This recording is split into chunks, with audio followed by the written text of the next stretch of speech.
On cherche. Emma Scali, bonsoir. Bonsoir. Vous êtes psychanalyste, auteur de séries sur le divan, histoire et personnages en thérapie. Comment la psychologie peut intervenir dans ce type d'affaires? Déjà, est-ce que les enquêteurs font appel à des psychanalystes pour peut-être au niveau des analyses téléphoniques?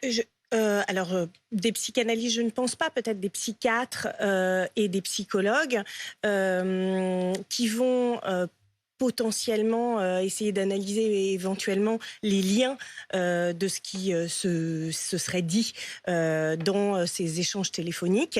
Ça me paraît possible. Après, la psychologie, elle va surtout intervenir, j'ai envie de dire, plutôt du côté de la famille, c'est-à-dire comment la famille réagit à la situation, qui est évidemment une situation très grave, affreuse. Vraiment, on est face à l'insoutenable, en fait, la disparition de cet enfant. Donc, je pense que ça va aussi se jouer à ce niveau-là, c'est-à-dire dans l'accompagnement. Après, j'imagine que la police, les enquêteurs ont eux-mêmes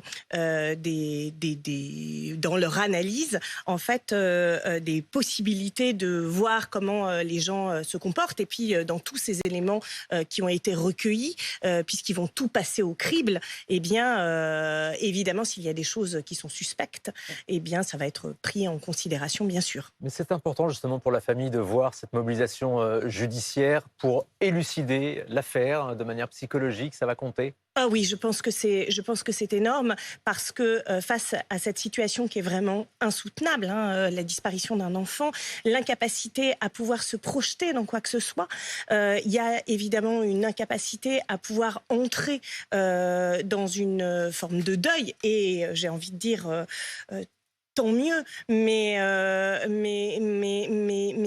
tout ça est absolument très très difficile, et le fait de voir qu'il y a une espèce de soutien, d'humanité, de mobilisation aussi forte, je pense que c'est un soutien affectif.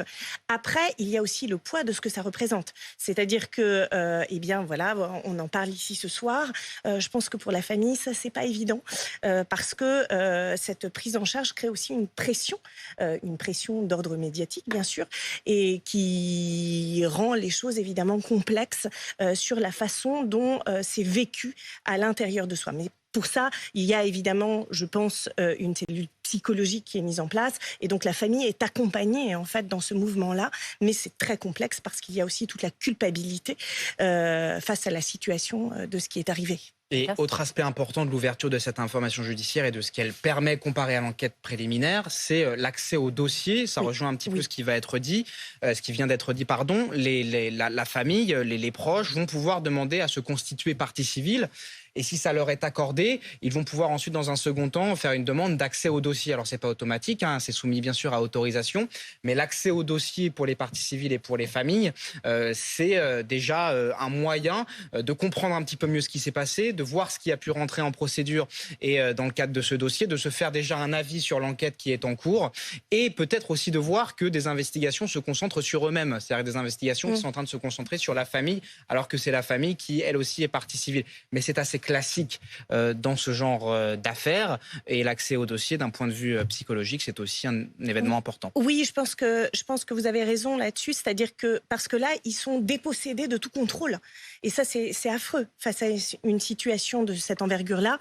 Et là, le fait d'avoir accès au dossier va permettre de pouvoir se ressaisir un petit peu de l'histoire et d'essayer de comprendre ce qui a pu se passer, ce qui d'une certaine façon, peut apaiser. Après, je pense que le fait de voir qu'il y a des investigations aussi sur eux, eh bien, va créer un mouvement d'un point de vue psychologique ambivalent, mais ils sont déjà dans cette ambivalence de fait.